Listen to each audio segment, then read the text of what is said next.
Good afternoon, viewers. Thank you very much for joining us on this special program that is going to reflect on the life of our founding president, Dr. Kenneth Kaunda, who died on the 17th of June.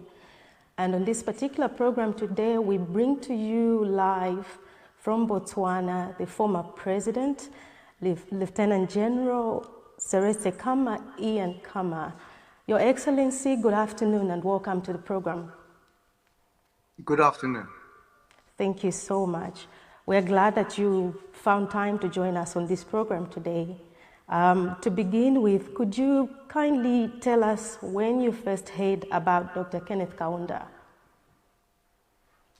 Well, let me first of all start off by expressing my condolences to the Kaunda family, to His Excellency President Lungu and the people of Zambia on this very sad occasion, on the passing of your founding president, Dr. Kenneth Kaunda.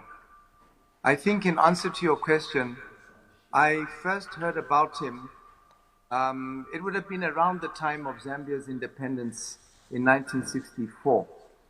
I was still a very young boy at that time, around 10, 11 years old. And I remember the school I attended, there were a couple of boys from Zambia. And on the evening or the night when Zambia became Zambia from Northern Rhodesia, someone shouted out in the middle of the night in the dormitory, "One Zambia, one nation." And that woke us up as kids, and we were wondering what was that all about? And in the morning we asked him, and that's when we realized that, oh, Zambia had just become an independent state. So that was the time, around that time, that we then started hearing more and more about Dr. Kaunda.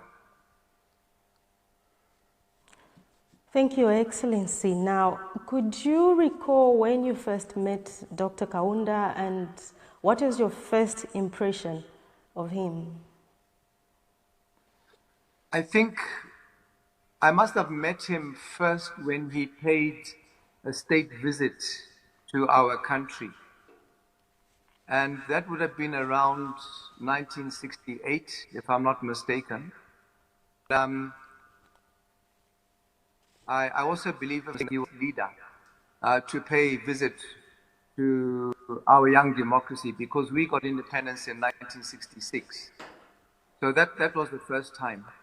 And I just remember him as a very warm, genuine human being, a very decent person.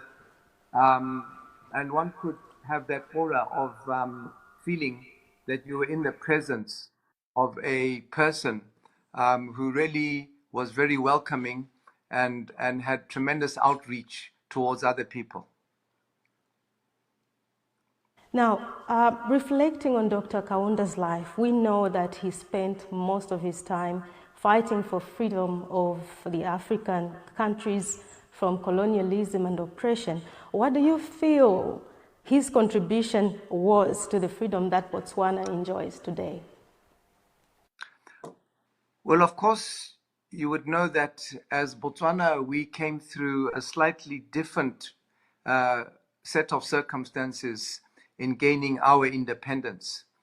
Unlike the current day Zimbabwe and Namibia, South Africa, Mozambique, and Angola, we didn't actually engage in a war of liberation as others did. So maybe it's not quite the same as what happened. The reference you made to other countries in the region, but there's no doubt that at that time, we as Botswana were surrounded by these hostile minority regimes, let's say white minority regimes, which were ruling the countries I've just referred to. And the only country that we had close to us, near our borders, was Zambia. And I remember in one of the speeches, even though it was a long time ago, my father saying, to the north, we have friends, to the north, we have Zambia. That's good to hear now. Picking it up from there, did Dr. Kaunda play any role in the strong bond that we see between Zambia and Botswana today? Oh, yes. I think there's no doubt in my mind that because of the historical context I've just given you, with our neighboring countries, that it wasn't just the bond between the people of Botswana and the people of Zambia. There's also a very strong bond between my own father and Dr. Kaunda. And, you know, I would sometimes be in their presence when they would joke with each other. And I remember Dr. Kaunda had a nickname he gave my father, and he referred to him as the primitive man. And I used to ask him, why would President Kaunda call you primitive? Why is he calling you a primitive man? He said, no, you see, because here in Botswana, people think we are just a desert. And there are people, we run around wearing skins and with bows and arrows. And that's why he refers to me as a primitive man. So they had a very special relationship. And that itself led to the special relationship that Botswana has with Zambia, which was, that bond was brought about by our geographical proximity as well, and the circumstances that we went through together, as I said, with these hostile regimes around us. Dr. stood for peace, love, togetherness, and forgiveness. Of these values that he stood for, are there any that Botswana has taken up to this day? Well, we too in Botswana would like to believe that we have the same values which have been incorporated in our culture and traditions over many, many generations. And one of the things that I think brought us together as well was that we had that in common. And it also served to cement the bonds that I've just referred us between our people and the people of Zambia.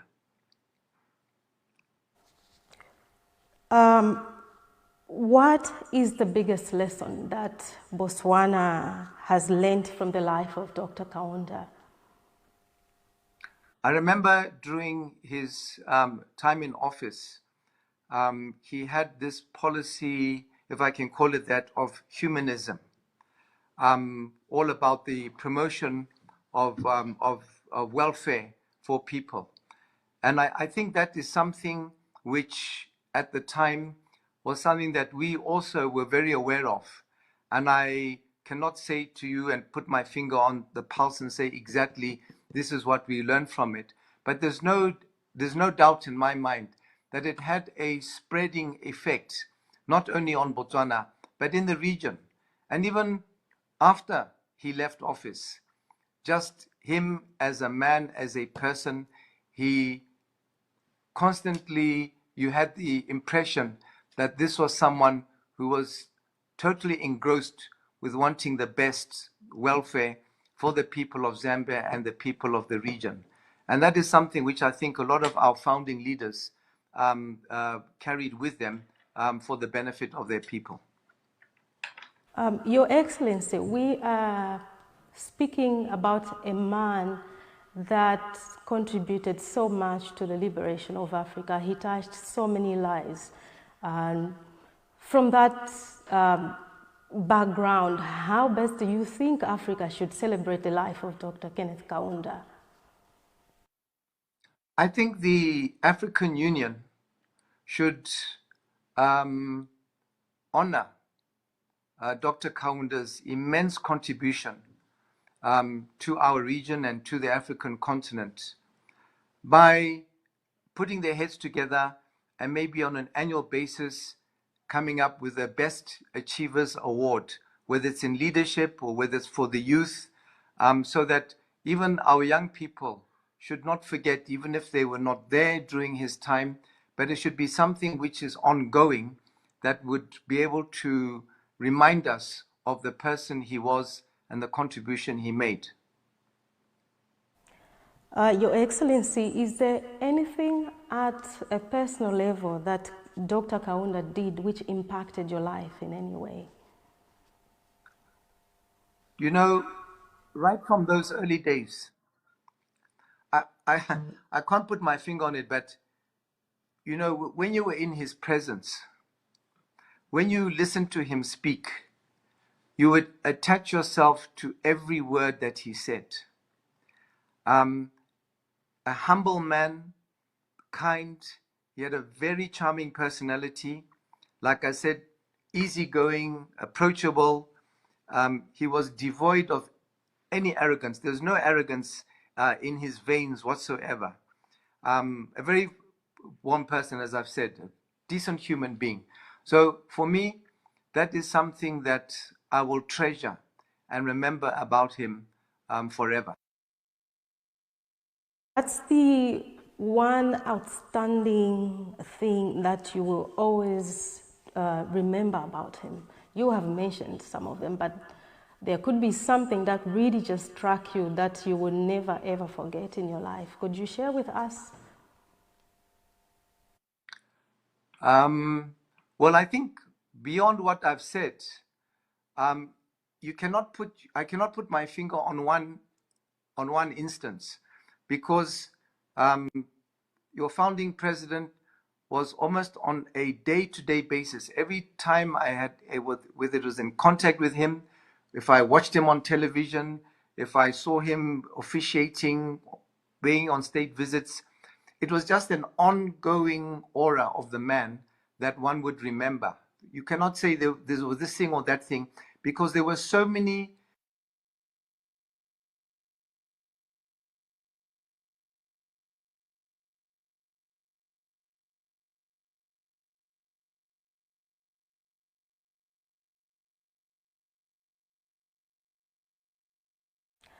Lastly,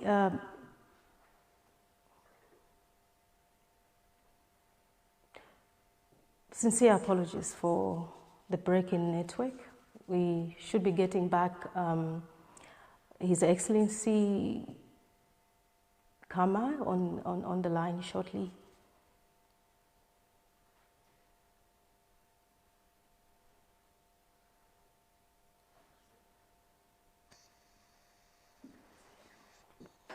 Thank you very much.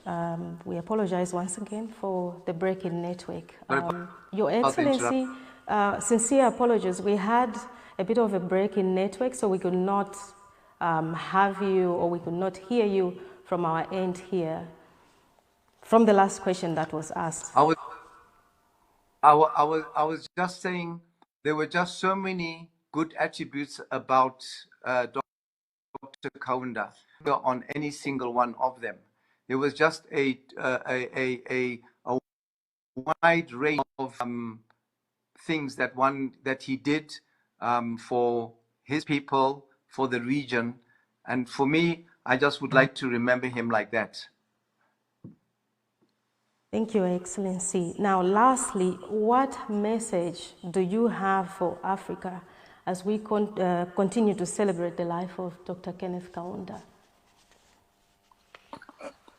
My message to Africa would be that we should invest in our most precious resource, and that is the people of Africa. That we should concentrate on working towards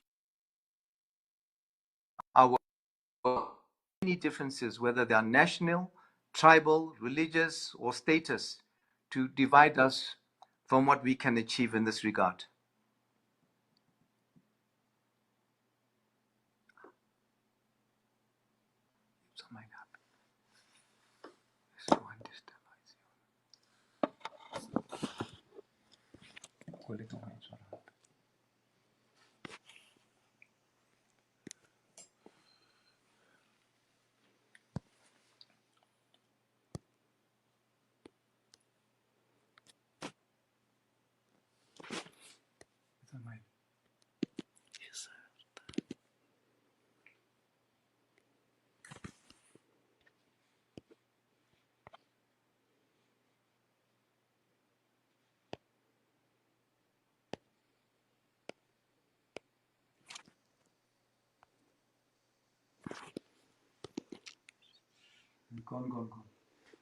Yes, it's gone, but I will cover it in.